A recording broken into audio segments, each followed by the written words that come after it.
He said, oh, he said so.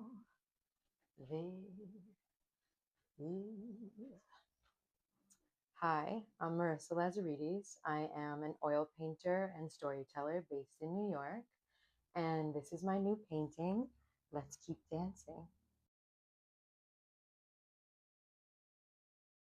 Let's Keep Dancing is painted after a Greek panigíri. I am Greek, so this painting is very culturally connected to my roots.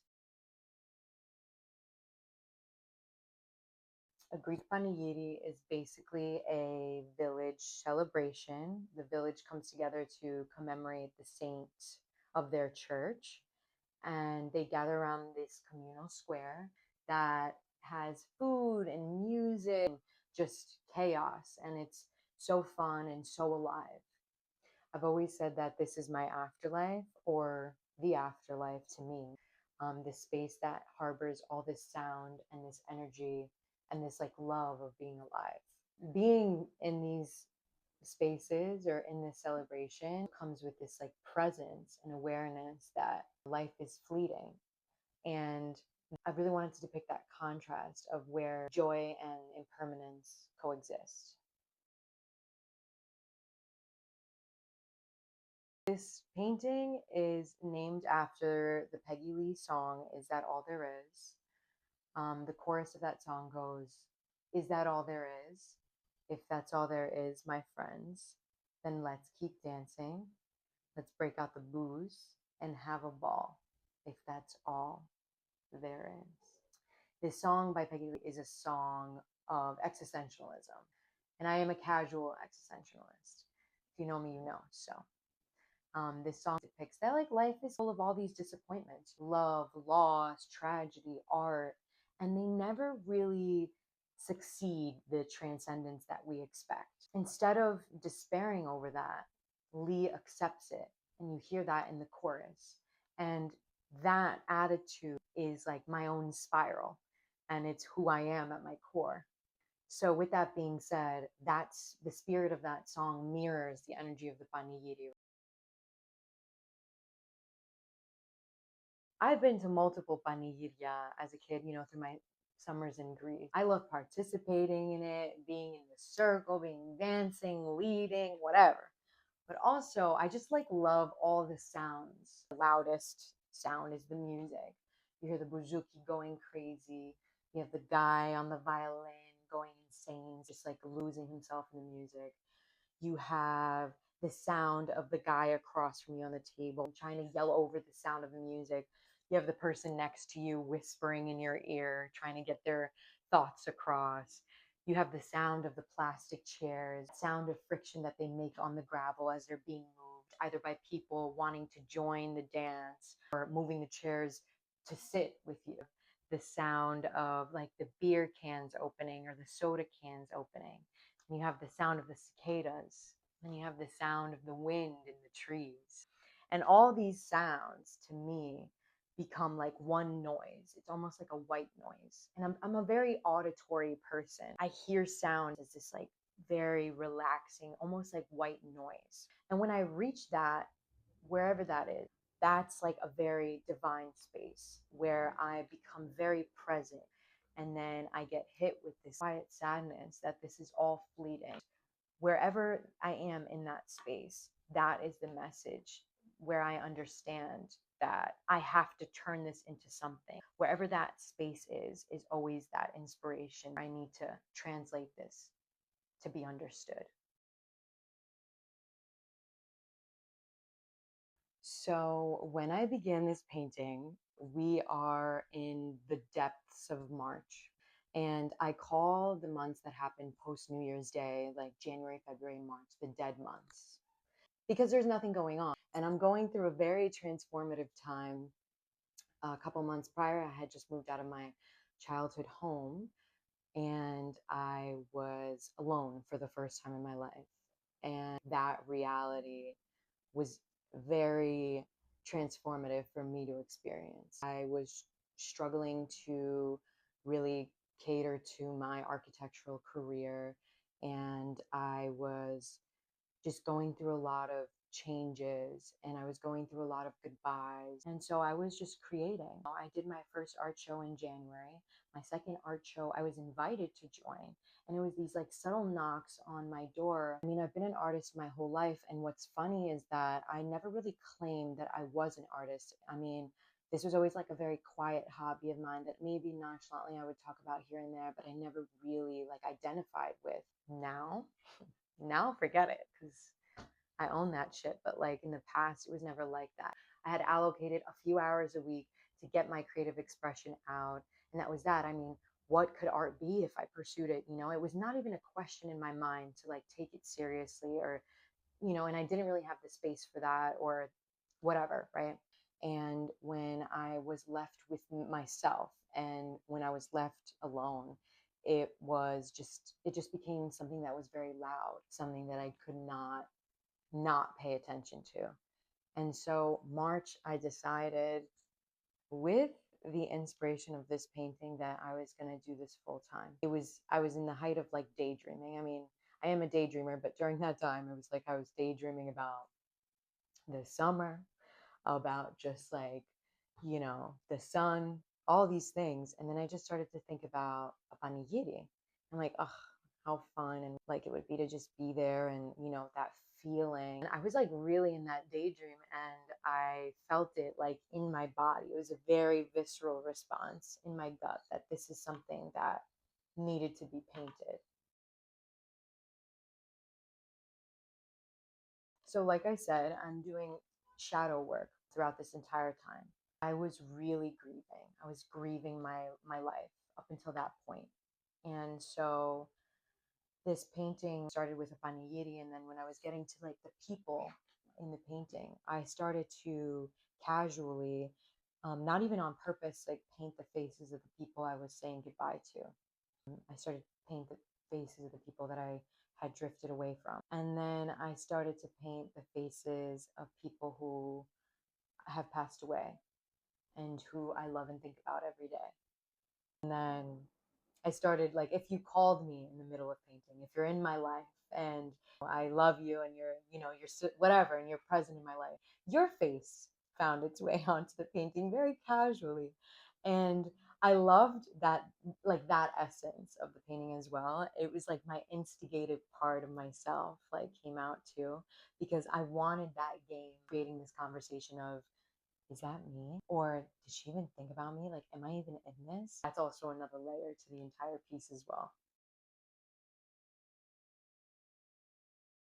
I think this painting is about both grief and connection, or grief and life. And I think obviously those go hand in hand, the same as joy and loss do. I mean, this painting started off with connection, just wanted to feel warm. And then it was like I was processing all my shadow work through the piece and really just grieving my life and grieving the people that were once in it, or the way that my life once was.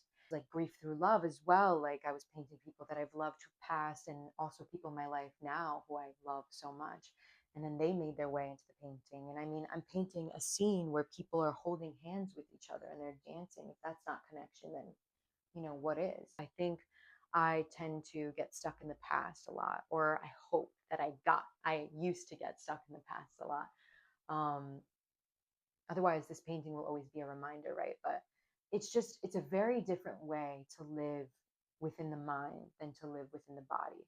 I think the mind tries to keep you safe, and instead of like hating on it so much, or instead of like really just like rejecting it, you have to embrace that it is like this defense mechanism for you, and it just doesn't want you hurt. And when you can accept that, I think you can silence that a little bit and then get back down in the body. And in the body is where you live in the present. You live here and now. And it is a much more beautiful way to live, because when I get stuck in the past, it doesn't feel good to me. So the whole point is really to just, let life come at you, grieve it as it comes, and let go. The whole point is to surrender and then move on, and just keep dancing, you know? Because then you wake up one morning, 20 years from now, tomorrow, whatever, and you're like, wow, like, what has my life been. And I think that moment when you come up for air is just so beautiful, and you look back and you're like, I never would have imagined I'd be here, because you let it happen. And I think that is so beautiful, to just surrender.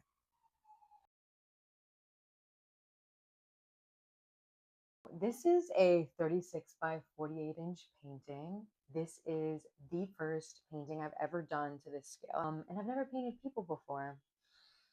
What I love about this painting is it was one of the few times that I listened to that gut, like that sacral response of, I need to paint this. And it didn't have to be something that I was used to. I started off, staining my piece, which is also something that I've never done before. After that dried, I went in with my sketch, and I tend to sketch very detailed. I tend to sketch and waste a lot of time in the sketch. But for me, I need to feel safe when I'm attempting a painting. Like, there be times where my canvas is still on the wall wrapped, and I just look at it. Sometimes I sit across from it and I stare till I get like the courage to go. And so I need to establish like a very safe space for me to be able to attempt the idea that I have. The first thing I paint in a painting is always background to foreground. So I usually most always start with the sky just to get a color on there. And then after that, I painted the architecture, going with the safest options. Not only am I procrastinating the most intimidating part of the painting, which is the people, but I'm really laying the framework. So that's the architecture, this building in the back, and then the stage where the musicians are going to be. And then I also did the tables and chairs as well, which I consider architecture in the way that these are going to be still objects and the painting is going to build out from there. I went with the background of people, and then I came down to the foreground, and then the circle, which to me, the circle was the most intimidating part of the entire piece, and is why I left that last. So there were definitely moments where I was stuck and unsure. What happened was, when I painted the background of people and I completed that, I went down to the foreground. What I was noticing is that my angles, I had painted or drawn in tables in the back that I was building these people around. What was so ridiculous was that I painted these angles of the tables wrong, which meant the proportions of the people were wrong. So now I'm painting the foreground, and I'm like, no, you got to be kidding me.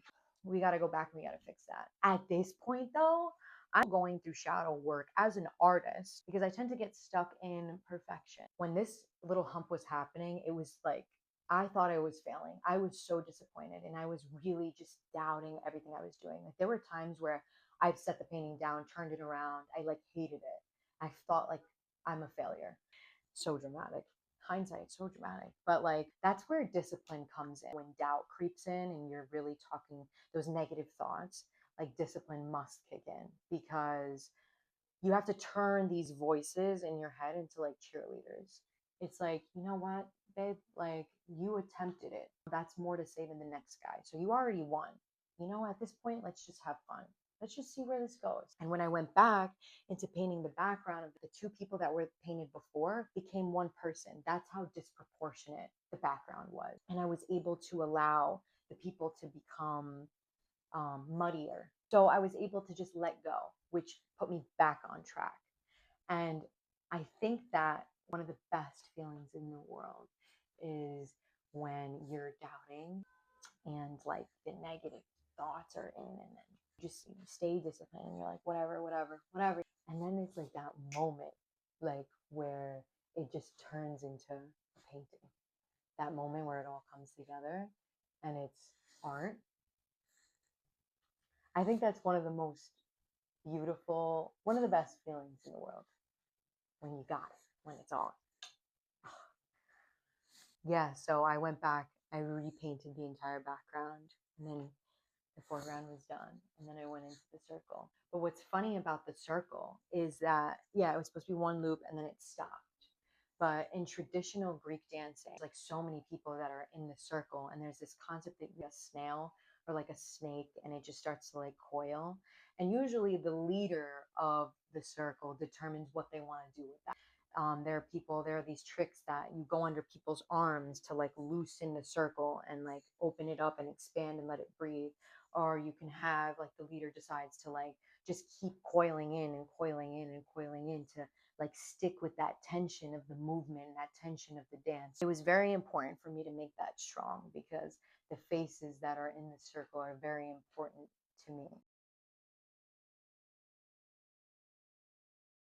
This painting took me 7 months. From March 23rd to October 20th is when I officially signed the painting, and it's done. So this is an oil painting, and I've been an oil painter my entire life. Oils and I have a very complicated relationship, which was also one of the main reasons I wanted to use this medium. The thing with oil is it does not want to work with you, you work with it. It is the dominant in the relationship. And I struggle with that for various reasons. The biggest thing is the drying. You are on its schedule, it's not on your schedule. And so you have to respect that.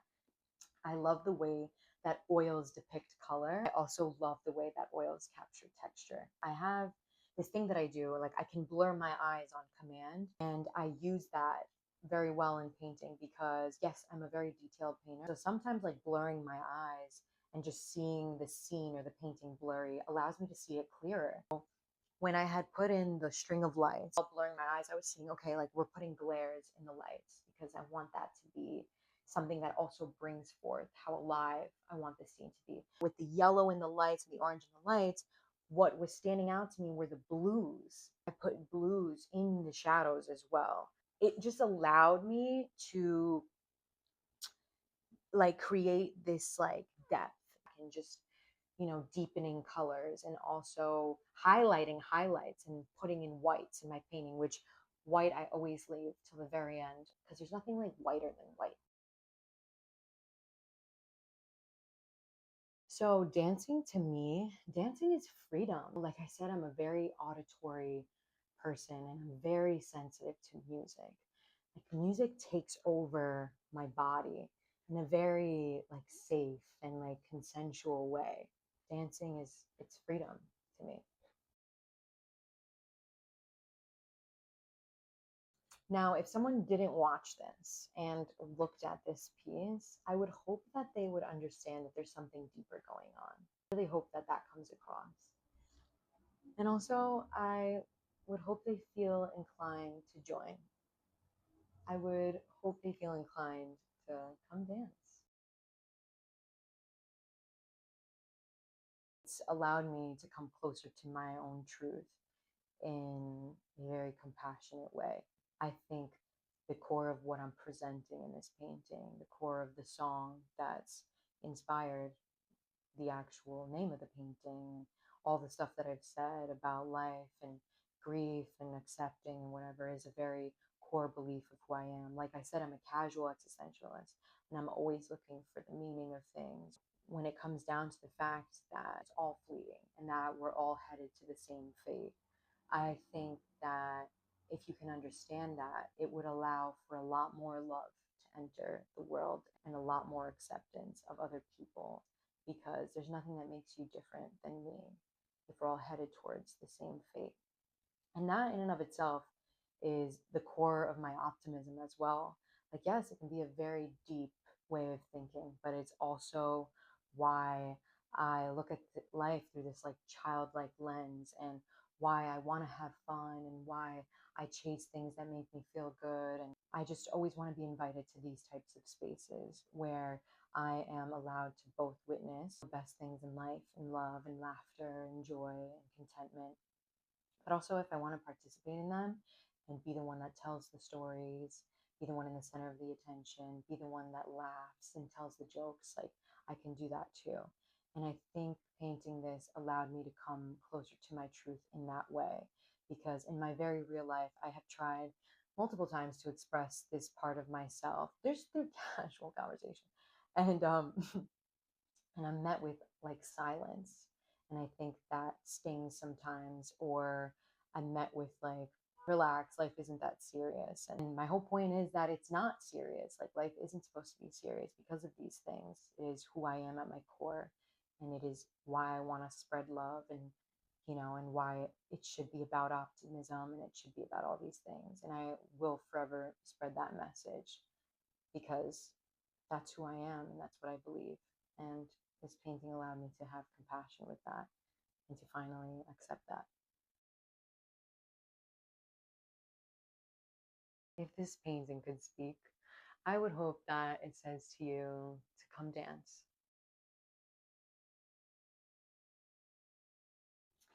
I mean, that's life, right? Like, we must keep dancing. The whole point is to just keep moving and to let go and grieve it as it comes.